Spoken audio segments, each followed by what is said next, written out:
Understand the situation in the world. Things like the economical situation we presently find ourselves in, and secondly, why do you think there is a kind of cover-up or misdirection from some other aspect of human consciousness? Okay, first of all, the economy, the world economy, is designed around us being a consumer. We have to consume, we have to buy things, however irrelevant those things might be. The whole of the world economy is based on us buying things. That in itself isn't a bad thing, because we rely on the circulation of goods to give everybody wealth and transferring resources.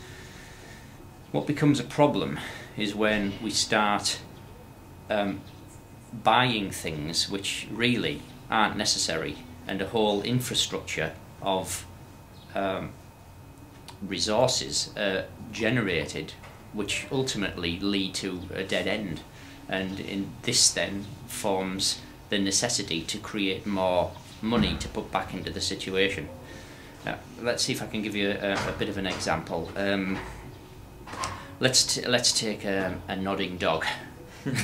I can't think of anything off the top of my head better than that. A nodding dog, what goes in the back of your car or on your mantelpiece.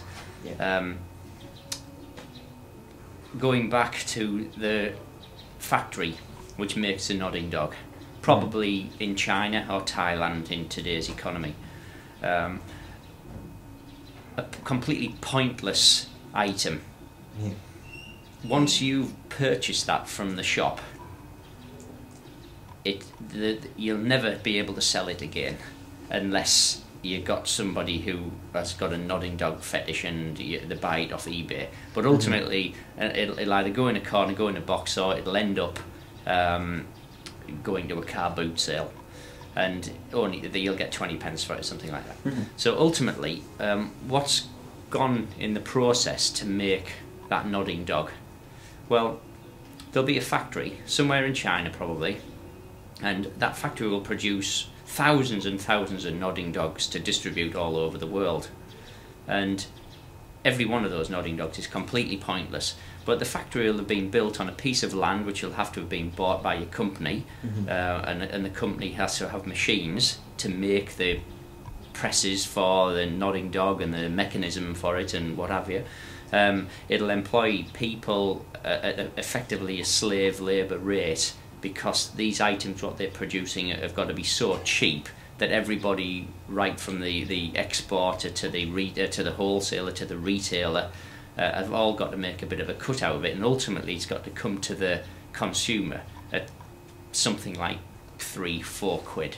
But ultimately that nodding dog will start off its life leaving the factory at something like 20p, maybe not even that much.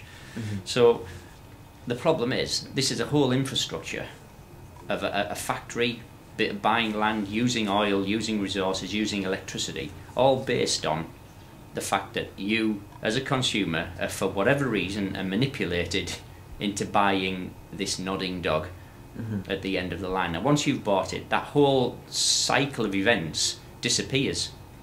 So consequently, once you've bought the item, you can never turn that back into money. So the money what you've earned and spent on that dog, what you may have had to work quite hard for the money. The money what you've spent on that dog is gone. It's gone into the system, but you are left with an item which is of no consequential value. And the argument could be that you treasure that item for the rest of your life, but really, it's not just the nodding dog. It's lots of other irrelevant, useless items which we're manipulated to buy.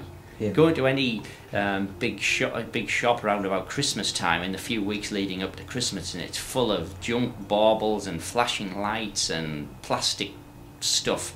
Yeah. Absolute waste. But there's companies what make those things. Problem is, it's a drain on resources.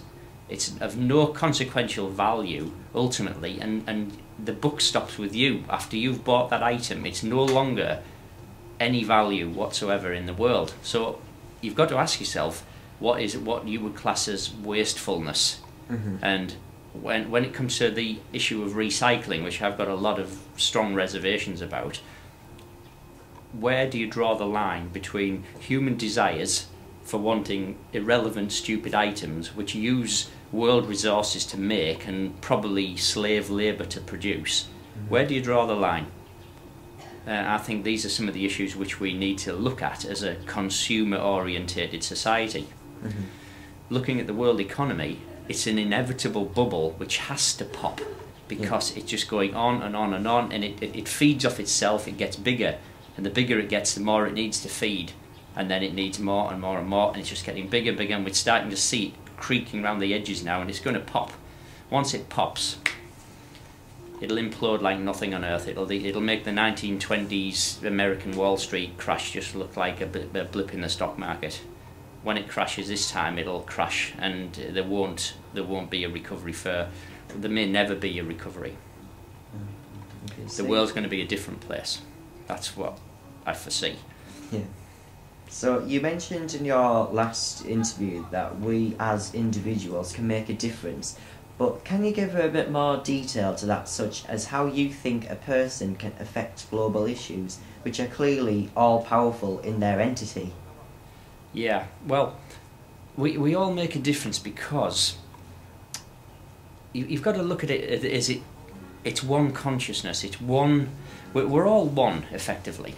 We may not know our neighbours, we may not know people in other countries, but ultimately we are one consciousness of being, and as a result of that, the people who are elected into power in government and various offices in countries throughout the world are effectively put there by the consciousness of the people, and that consciousness is effectively a collective consciousness.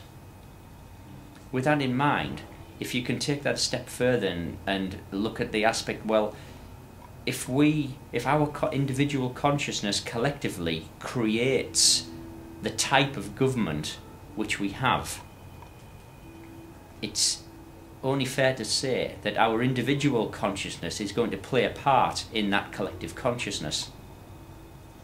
With that in mind, you can make a broad statement that the governments who are in charge of us are a result of our own thoughts and actions.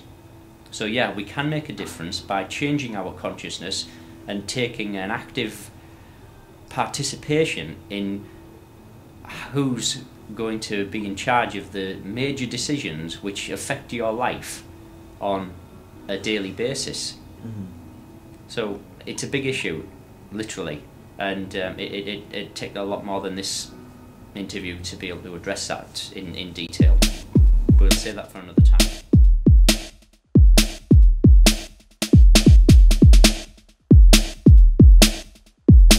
Dira-dira, dira-dira, dira.